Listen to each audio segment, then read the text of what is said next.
Hey, what's going on, my friends? It's Dave Sharpe. Welcome to Wake Up Legendary. And you guessed it. That's right. Yet another amazing guest this morning, my friends, all the way from Texas. A gym owner is going digital. Okay. Never done anything online before and took our 15-day challenge back in, let's see here. When did she take it? Back in sometime in 2023. We'll figure that out here in just a moment. I think mid-August. Um, Took her time and has launched and is seeing results through creating content videos where she's talking in them, showing more of her personality, finding more of her voice, uh, you know, figuring out they create more conversions even if there's less views. And that's one of the powerful things to remember is that views and having the biggest numbers in terms of followers, views, even leads does not always equate to conversions and earnings. And so we'll talk a little bit about that today, amongst other things. Nikki, welcome to the show. Hi, thanks for having me. You're so welcome. Where in Texas are you calling in from? Houston. Houston in the house, H-Town. Mm-hmm. All right. So you're also a busy mom of how many kids? 4. 4. Wow. How do you even find time to do any of this? We'll talk Uh, about that, right? You'll no. reveal your secrets? Yeah. I mean, pretty much just so my kids are 7, 6, 3, and 1. So I got Wow. elementary, one in preschool a couple days a week, one at home with me. Mm. So it's a little crazy. I'm used to the chaos and the craziness. So I'm used to being multitasking and all of that. So that has definitely helped me in prioritizing and organizing and things like that to make this work. Yeah. So what motivated you to want to do something, online in the first place? And tell us a little bit about what else you either do now or did before this. Yeah, so I currently am a manager of a gymnastics facility, and there's like Ninja Warrior summer camps, all that stuff, and Mhm. it's actually a family business, and I've been doing that for over 10 years. Pretty much shortly after college, I did a little bit of the corporate world for like a year or so, and then I left to help with this because of the idea of flexibility, because I could work from home during the day doing all the behind the scenes, accounting, payroll, all of that, and then go in the evenings. And my husband's a teacher, so it was like a perfect swap. We were thinking long term when we had kids, this would work so we wouldn't have to get like a daycare full time and I could still be a mom with them. But what has happened now that my oldest 2 are in elementary school is I don't see them barely anymore because our whole business revolves around the evenings when the kids are out of school, because it's for kid based. So basically, I found that they were coming home from school and I was at work before they got home. And then when I got home, they were asleep before I got home. So although it was a good situation, when they were in the preschool toddler age, it kind of became something that was just making me sad that I didn't get to see them anymore. And so I was trying to actually I wasn't trying to quit my job or anything. I was more so just looking for extra money so that I could afford to put them in a school where I could basically homeschool them 3 days a week and they go in like 2 days a week. It's like a university model school. And Mhm. so, because I still had to work during the day, I couldn't homeschool them full time. And so I just thought it was a perfect solution, but I needed a little bit more money to make that happen. And so essentially, I was looking for a way to pay to spend time with my kids. But that's kind of how I came across it on social media. I wasn't like actively Google searching, how do I make money online? I guess, they just hear you talk, they hear your mind, the internet just knows. And so that's kind of, I guess, how it happened. Creepy. No. Very creepy, the internet. Well, that makes perfect sense. And what was it like for you? I mean, to start learning these, skills, enroll in our 15-day challenge. I mean, from what I can see, you've kind of gone all in on this, purchasing more of our education, enrolling in our blueprints. I mean, what was that like for you to go through just, making the decision to go through the challenge and begin to be exposed to these concepts that may have been very foreign for you? What did you have to battle and overcome internally, and kind of what was that experience like? Yeah. I mean, I think the main thing was just trying to, I always like learning new things. I always kind of have been the type of person that likes a challenge. I don't like to just stay stagnant. I like to figure out, like, what's my next goal? What's this? Obviously being a mother for the last 7 years, it's kept me busy. So I've kind of, it slowed me down with, being that more goal oriented person. But yeah, it was just the idea of, like, can I actually do this and succeed? Because I'm the kind of person, I don't like to, like, waste my time doing something if I'm not going to follow through with it, which, in hindsight is silly, because it's like, how would I ever know if I'm going to succeed if I don't try? So, Mm, thinking back now, knowing what I know, it was a goofy thought, but I guess that kind of goes with the limiting beliefs. But I definitely wanted to learn the whole online world, and it was very intriguing to me when I first, like, heard about it. So I was like, let's look into this more and see what it's about. yeah.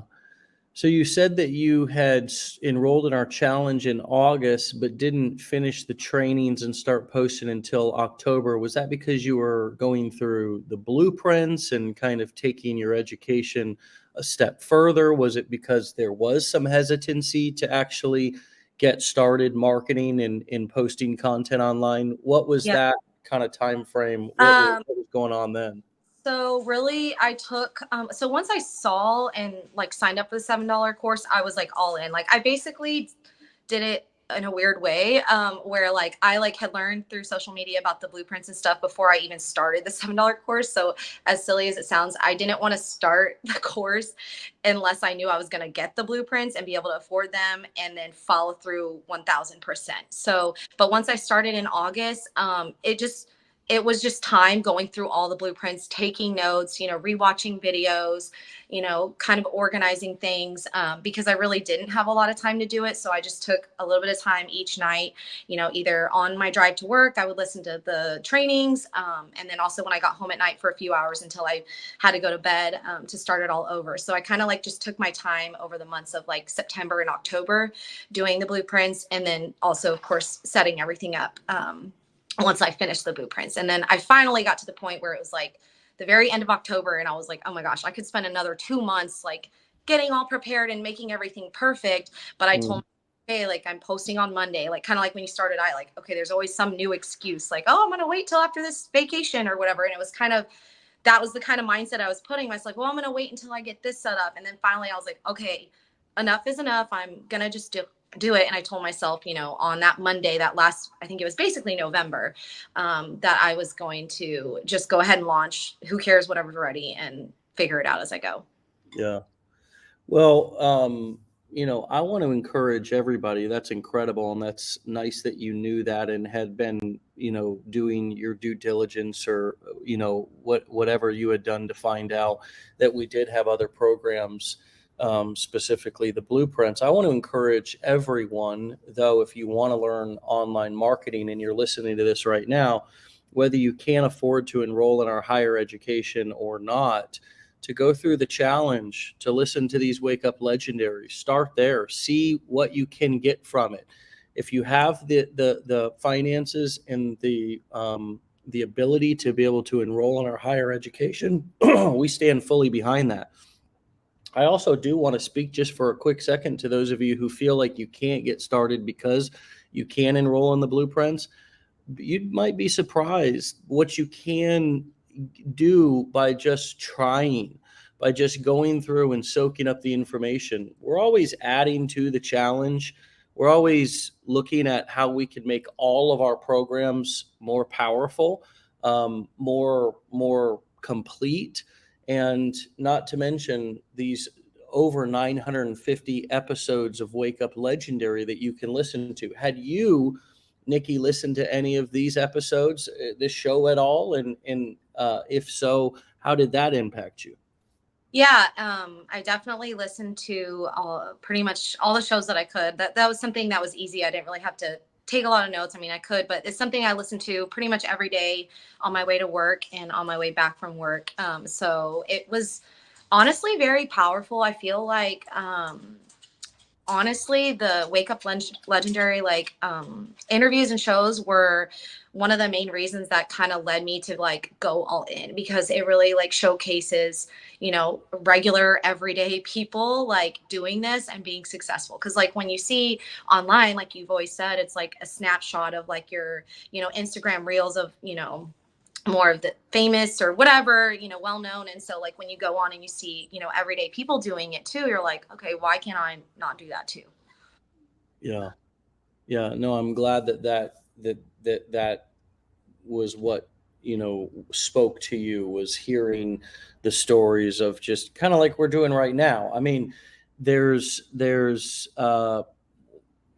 actually there's nothing even special about me. I'm sitting in a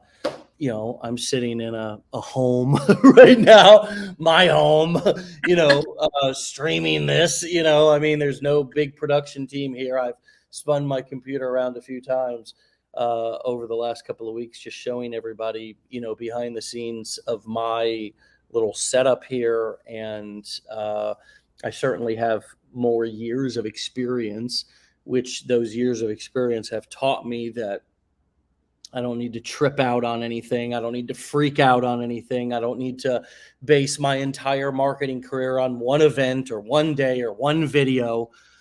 So as you started to market and start, putting yourself out there and posting videos, what was that like? And what were some of the things that were really exciting about that for you? What were some of the things that were challenging and difficult about that for you? I would say in the beginning, I actually had a lot of fun with it.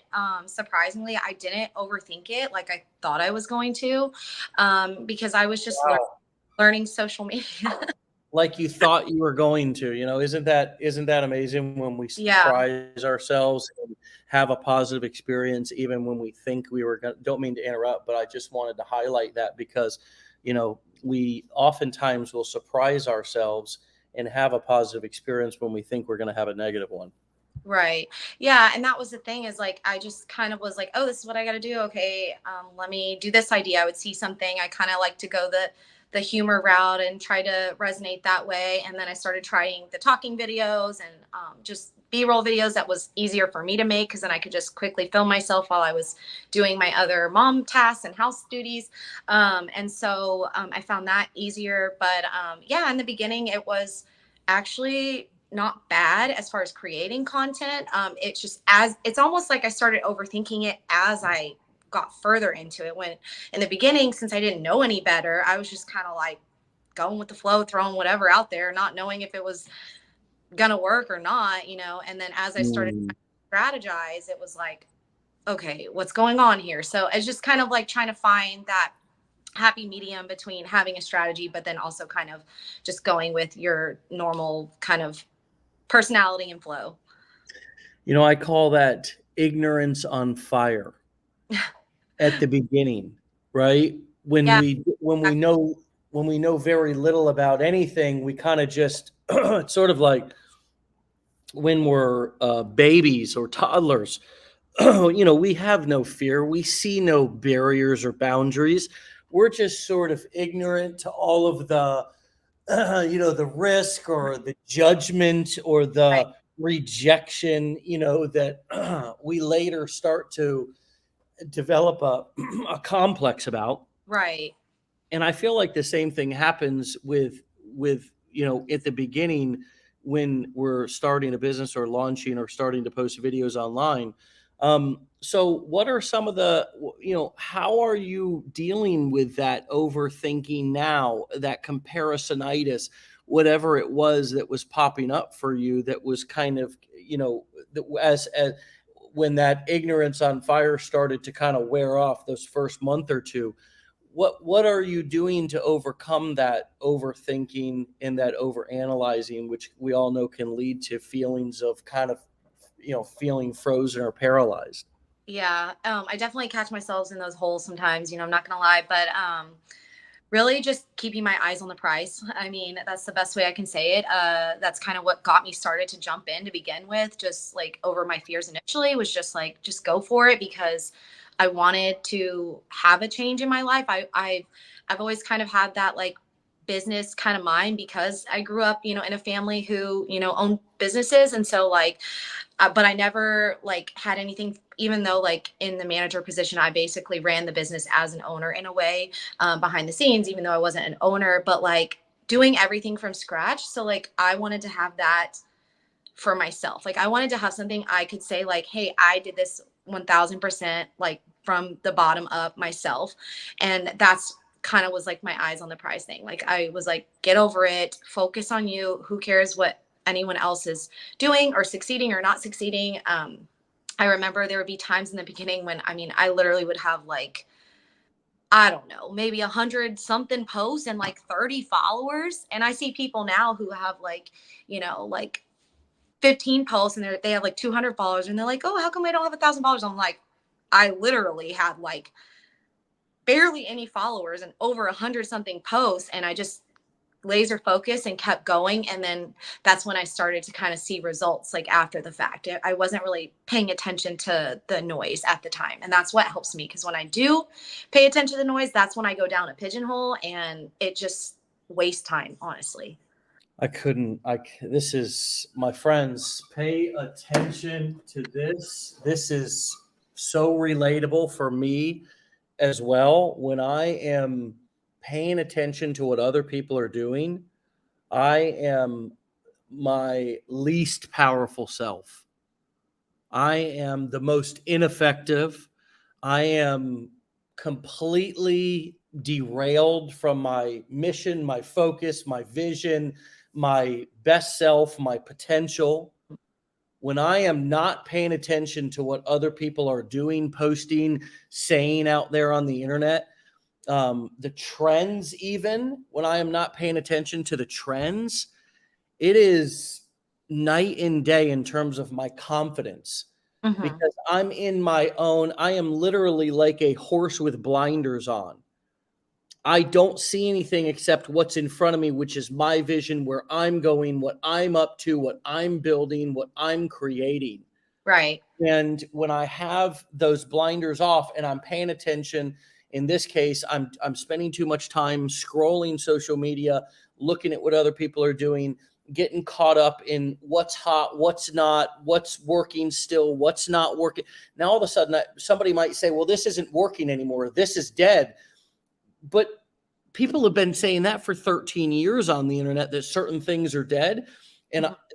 I've actually, when I practice them and put them into play, I realized they weren't dead at all. Mhm. They were just dead for that person, or maybe that person was saying that they were dead because they were trying to sell something else. Mhm. So I have to be real careful about who I listen to out there and who I'm watching and who I'm following. I think that's a huge nugget for people who are listening at the beginning, to really stay focused on, even if it feels like it's not working, see it through.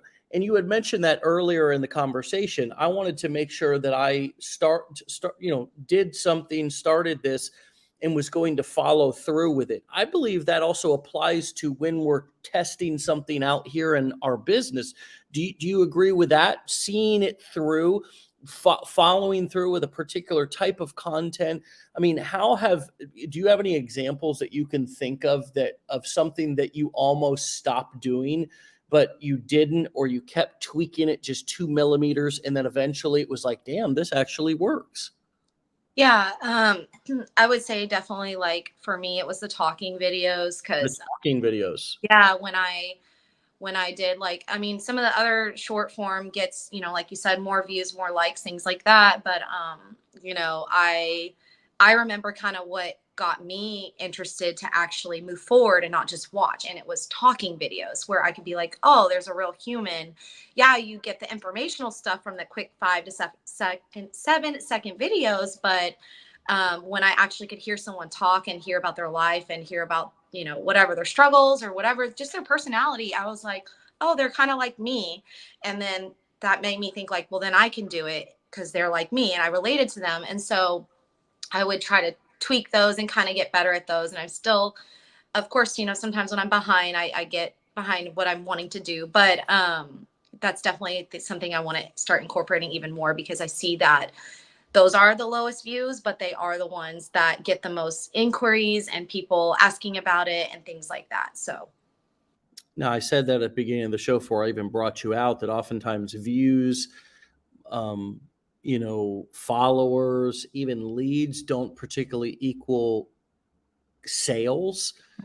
Is that your experience as well? And I have always liked to say that you can build a big business from a small audience mhm. if you know how to nurture and really build relationships. A lot of that also comes from utilizing all of your different channels of communication. In this case, it would be not just relying on social media, but really focusing on list building and emailing your list on a daily basis.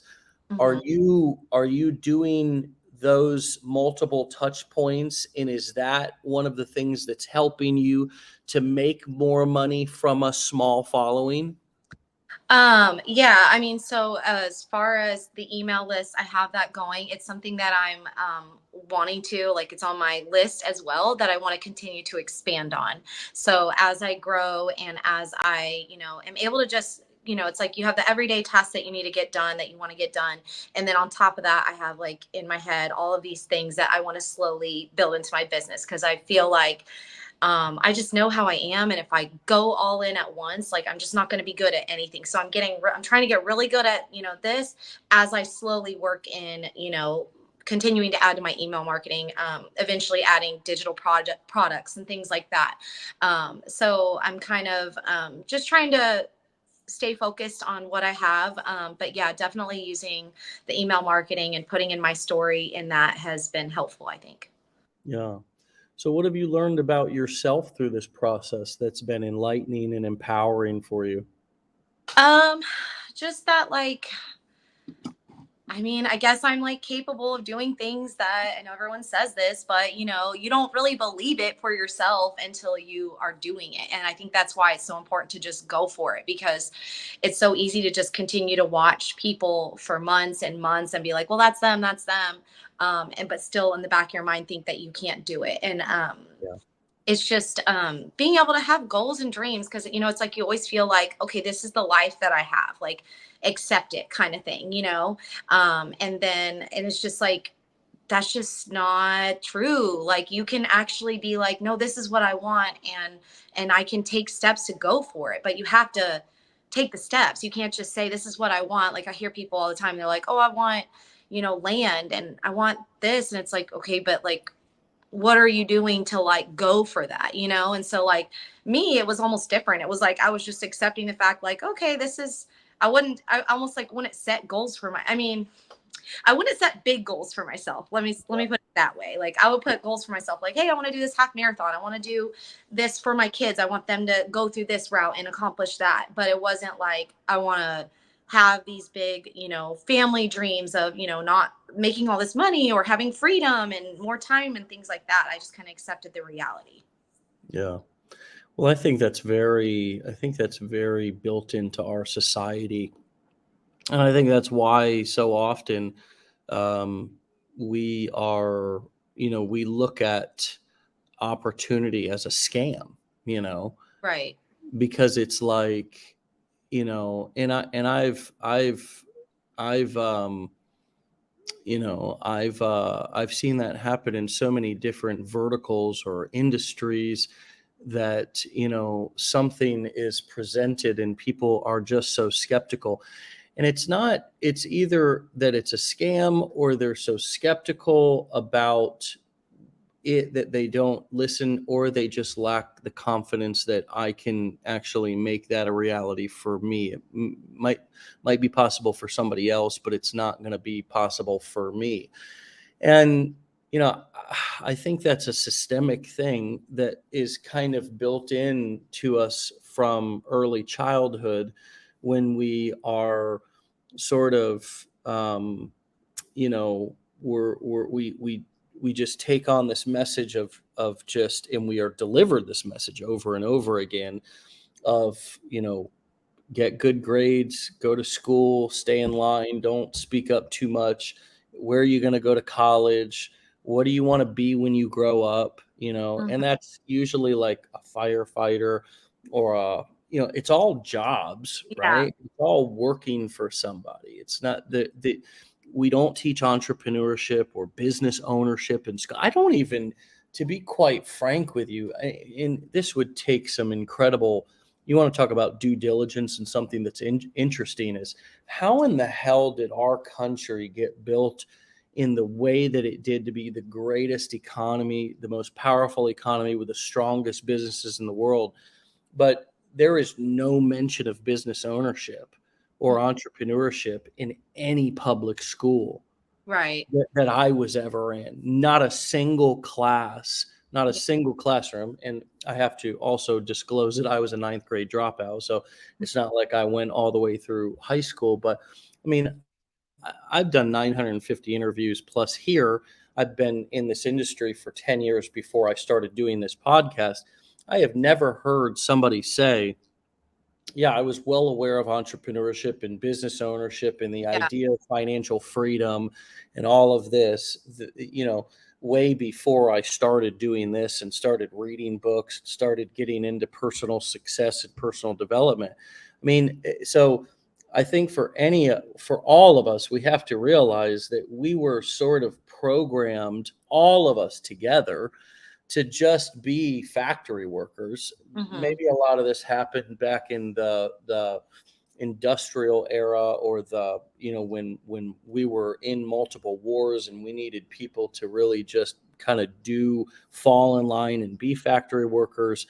But the truth is that we were all sort of programmed that way. And so how do you change that dynamic in your family, and how have you overcome that in your with your friends and family circle who all might also think that way? How have you navigated that? Yeah. Well, as far as my kids, I think I'm kind of starting to take a step in that direction, hopefully being able to homeschool them part time, maybe eventually full time, just so that they can, learn from, my husband and I and our close circle, like, hey, what's important in life, what really matters, kind of us be their teachers, not just essentially the government teaching them what they want to impose on them and stuff like that. And so I just think that will be helpful, just being able to teach them those things. And I mean, my family is very, and friends, they know that, I've grown up in like a family business and kind of that environment. So they're very, understanding. I mean, they're very much like have that thought process of like, like, yeah, you own your own business so that you can, have freedom. But, the thing is, I don't think, they ever realized, like we ever realized, myself included, that like you could own your own online business. Because like with a brick and mortar, with what I do now, it's like, yeah, there is some flexibility in, being a manager or an owner or whatever, because you're in charge. You can not show up if you don't want to. But the problem with that is if you don't show up, everything crumbles. I mean, it's like it's so Mhm. hard for me to take a week off or even a day off of work. I don't want to take off because it will make my life so much harder cleaning up all the messes of, when I was gone, than it is to just show up. And so Mhm. it's like, there's pros and cons to entrepreneurship. And so, but the amazing thing, just after discovering that you can make money online and actually have a legit business and a career out of it, is just so many possibilities are like going off, just of like what I can create for my future, that I don't, even if I can, we continue to run that business on the side, I can still have this thing that's my own, where, I'm creating something where I can have time, freedom in myself, because everything is with my phone. Yeah. Yeah, I love that, and I love that you have the experience that you have and the contrast between the two businesses. You had mentioned digital products a few minutes ago. What is your plans? What do you see as possible? What niches or topics do you have the desire in the future to build digital products around?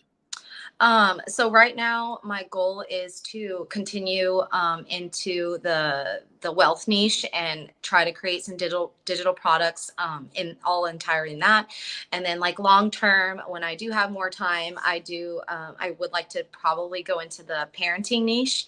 Mm. Just that's something that would come easy for me as well and more natural. Or organizing. I like to organize and things like that. So those are a couple of my ideas, but right now I'm trying to go all in, and I still want to create digital products in the wealth niche. Yeah. Yeah, that's interesting. Did you ever feel that you could, did you either feel qualified, see it as a possibility, um, to be able to create a product and be a educator, a teacher, an expert, if you will, or viewed as an expert in something like, take for example, the parenting niche or the organization niche, or what was it that tipped the scales for you that made you realize that you too, even though not a, you know, who has the qualification of an expert parent, who has the qualification of an expert organizer, maybe their certificates or degrees, but I'm not aware of it. What built that confidence or that belief or tipped the scales for you to make you to realize that, wow, I could actually create a course and teach people on these topics? Yeah. What's crazy is I didn't even realize that as much of a thing when I first learned about the course, because it was more of the affiliate marketing focus. But then once I dove into the course and the blueprints and started seeing more of it, I realized like, yeah, that is something that is definitely I could do. Because, like you said, it just takes having the idea and the passion, and then creating it on the back end, putting in the work in the beginning, and then being able to follow through with it. Honestly, when I follow people online, I've bought so many things from like random mom accounts myself. Like books from homeschooling, this and that. And so I know it works because it worked on me. And so Yeah. thing is, I didn't even like look up these people's qualifications. I just saw what they put out there. Like to me, it's like a title's just a title. Anyone can say, "Oh, I'm a XYZ expert," but like what you produce and what you put out there is what matters to me, is like your action. So if I see a video and I'm like, "Oh, that's legit. Like she knows what she's doing," then Totally. oh, I want to buy that. I'm not like sold on something just based on the line that someone puts there. I'm just like, to me, whatever I see is what I believe in and fall into. Yeah. Huge, because nowadays what sells is exactly what we're teaching and doing here in this community, which is has nothing to do with you having a PhD or degrees or certifications. If you can put out a piece of content that is helpful, if you can show people that you can help them by actually helping them in a video, they will be interested in watching more videos from you, or even potentially buying something that you recommend, whether that be somebody else's product or whether that be a course of your own. Mhm. Again, let me say this loud and clear so everybody hears it. Nikki, you just nailed it. The thing that sells people in 2024 is if they're on Instagram and they're scrolling, they may have never seen you, heard of you, didn't know you from Adam, but if they watch a video and you show them that you can help them by actually helping them with a valuable piece of knowledge or something that's educational, or Nikki, as you said, wow, that's helpful. That's really interesting. That was very enlightening. Somebody will instantly, they might follow you at first. They might go up, click your bio link, follow into your recommendations. They'll take your call to action. Hey, follow me for more tips, or hey, if you want my free guide, download it in the link above. You instantly have somebody's attention. Mhm. And that's all we can ask for. That's all any business asks for, is just your attention. Even the bourbon chicken guy who's handing out, samples of bourbon chicken in the mall, is all they want is your attention for 3 seconds, right? when you're walking down the mall and the people are trying to get you to come over and clean your shoes or, do your hair or whatever, all they want is your attention for 3 to 5 seconds. Yep. And if you can show them, it's sort of like the guy, I don't know if you've ever seen him online. He has the cleaning solution and he goes and knocks on people's doors and he's got all these funny things that he says. And I mean, he's like the world's best salesman. He calls himself, but all he's trying to do is get somebody's attention for like 5 seconds. And if he does, and he can go into his kind of presentation where he shows you that the cleaning solution will clean the crap out of anything that you have, that's what sells. He just wants to demonstrate that he can help you by actually doing a demo and helping you. And that's what sells in 2024. And I think, friends, that's what we have to do, is get out of our own way and realize that our qualifications, our looks, our voice, how tall, short, pretty, skinny, fat, any of the things, none of that matters. But if in a short video, you can demonstrate that you can help somebody by actually helping them, by giving them something that's educational, entertaining, or both, better if it's both, you have their attention. And now you have an opportunity to give them a recommendation, get a follow, generate a lead, etc. What's coming up for you? Anything to add to that?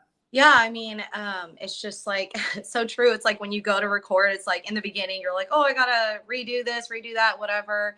Or, oh, why am I wearing this? Or I look silly, my hair's flying up. But then it's like, I think about when I watch people's videos and like I am trying to get information or a laugh or whatever I'm trying to get out of it. I don't even pay attention to any of that extra stuff, like what someone looks like, or if, like you said, they're old, young, whatever. It's just like whatever they're putting out there, if it's going to make me laugh or be helpful to me, I don't care who you are. I just want me. Like, people are like, me. What's going to help me? Like, they don't care about you, but you think they're thinking about you, but they're not. And it's just so funny because we still do that. But anyways. It's so true. Me. I mean, that's human nature. It's just so true. We get so caught up in thinking that people are like judging our every nose hair or eyelash, or if you got something in your teeth, or what t-shirt you're wearing. I mean, people could care less. They could care less what iPhone you're shooting on, how perfect your audio is, how crystal clear your videos are. If the damn thing's entertaining or educational, name the type of shirt or the color shirt your favorite content creator had on in the last video you watched. Exactly. I don't know. Name it, right? Yeah. Name it. Yeah.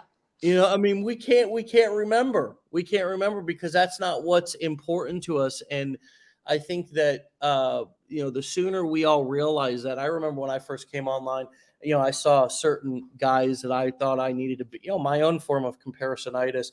And I was like, oh, I gotta, comb my hair and do a perfect part just like these guys and, look just like them. And it's like, I mean, I only felt less of myself, so I had less of my own energy, and it came across as less authentic, and it just flopped. And so, the ultimate goal is to try to get more comfortable in our own skin so we can perform more and be more of ourselves. And getting comfortable on video, friends, is not something that is video is not going away.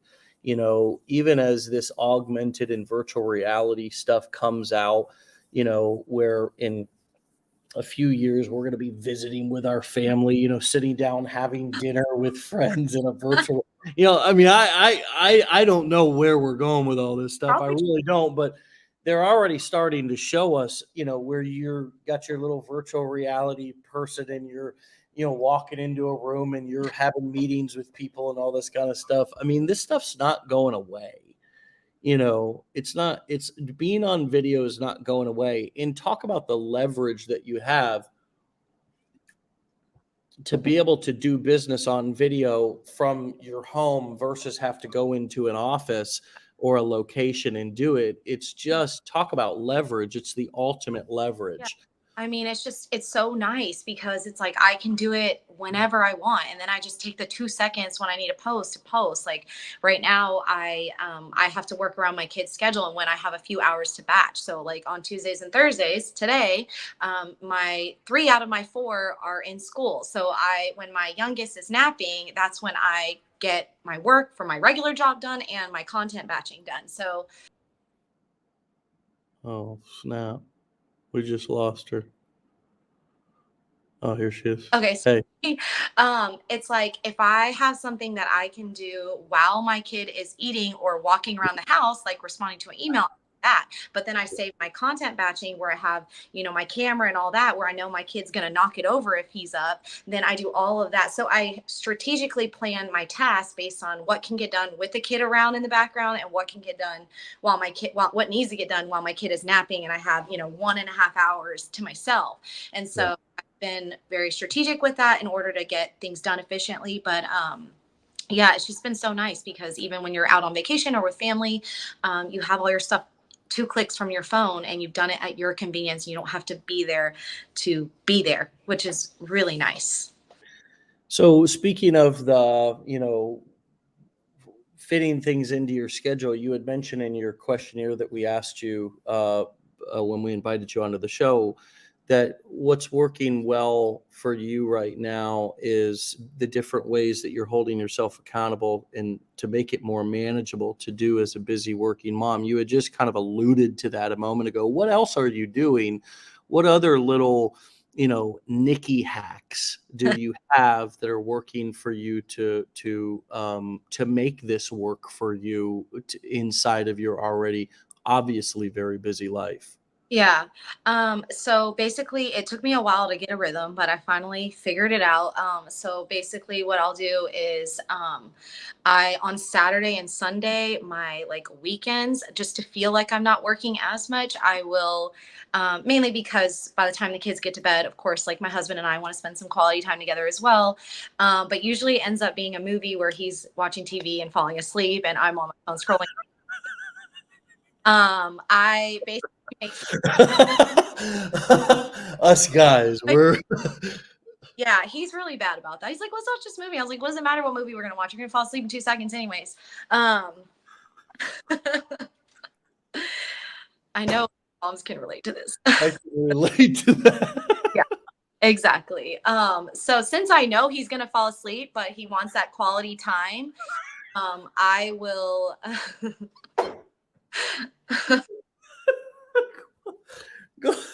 I'm sorry. You're funny. No, so true. So like on the weekends when I'm spending quality time with him watching a movie, I save those times for like my phone scrolling, like getting content inspiration. So I'm not like mindlessly scrolling, but I am getting ideas and I'm writing things down and I'm kind of configuring that because that's something I can do while I'm watching a show with him and still working and not being completely unproductive.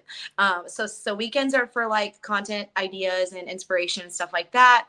And then I used to stay up late till like midnight every day, but then my husband was like, "You never come to bed." And I'm like, "Okay." So now I wake up at 5 with him because he wakes up early. So I wake up at 5 with him and I started doing that, which has been a nice thing. I'm still adjusting.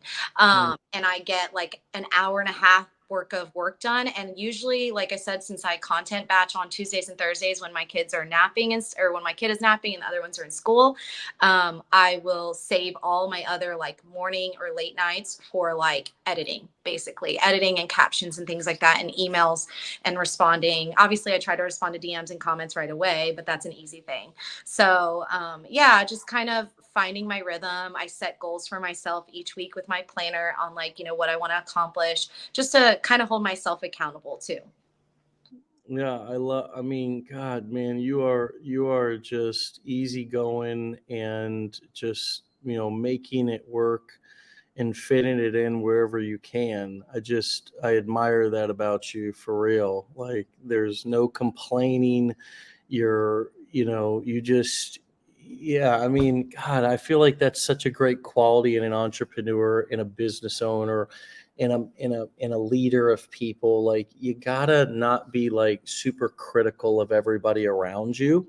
You gotta just for me, one of the leadership qualities that I've discovered and developed over the years is just being easygoing and trying to find the best in people, trying to find the strengths in people, trying to find the things that I appreciate, and then also working around them or with them within their strengths.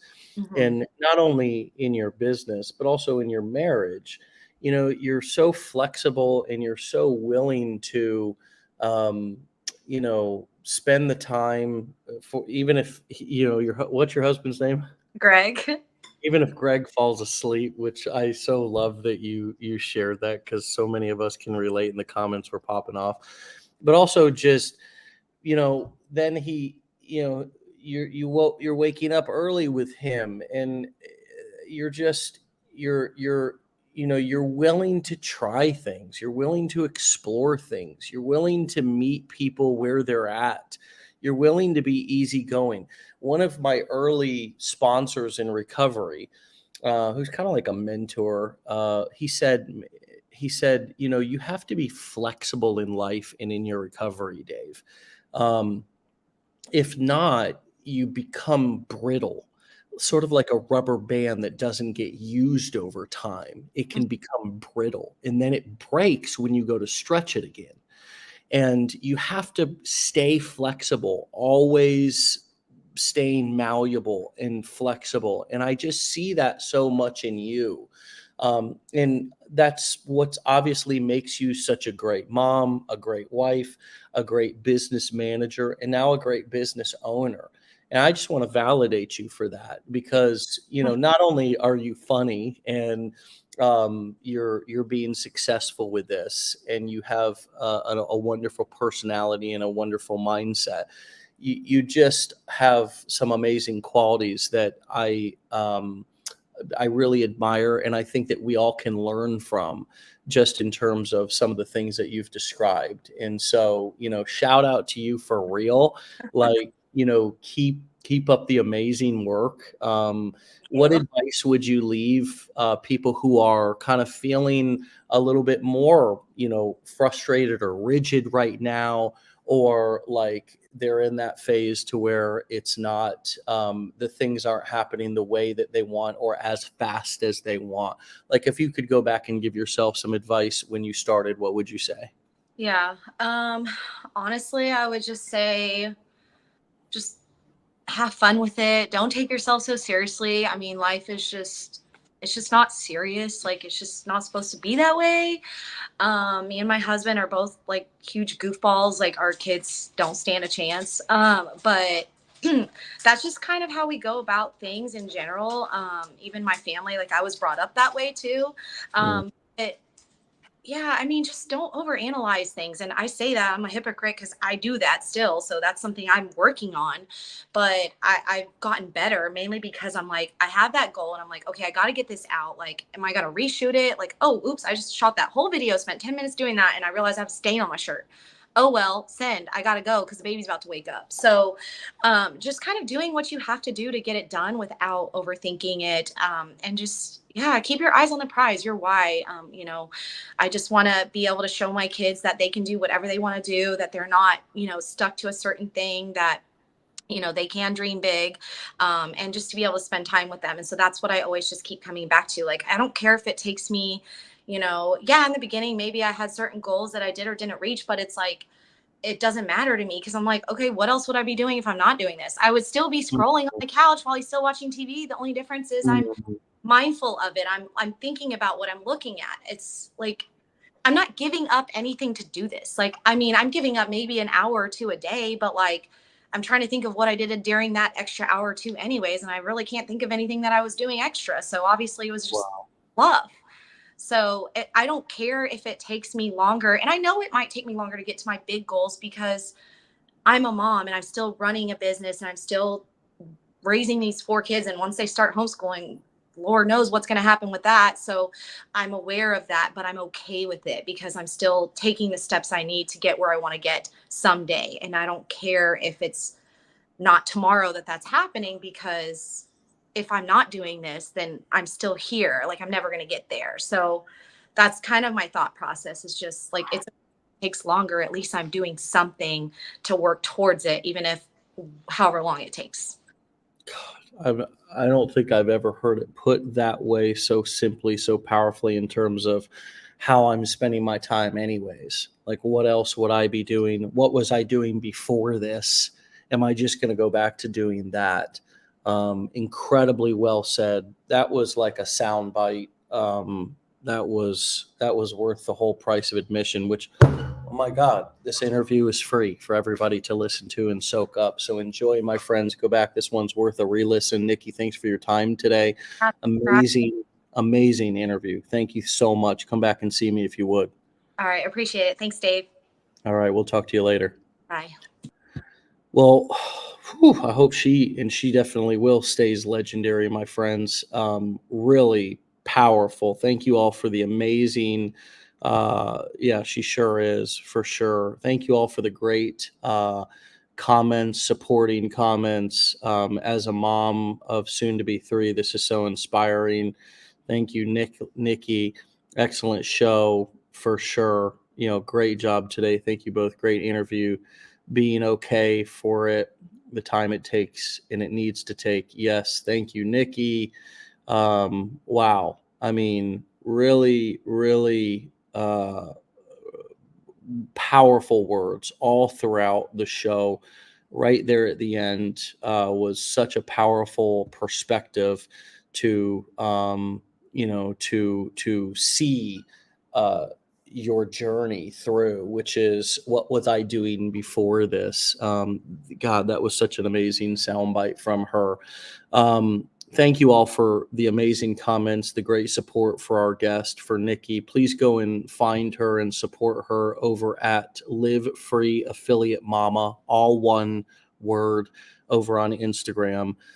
Such a powerful person, such a wonderful, wonderful example of what's possible, and the mindset that we all can, that we all need. I mean, really easygoing, not so rigid, flexible, having fun with it, not taking yourself too seriously.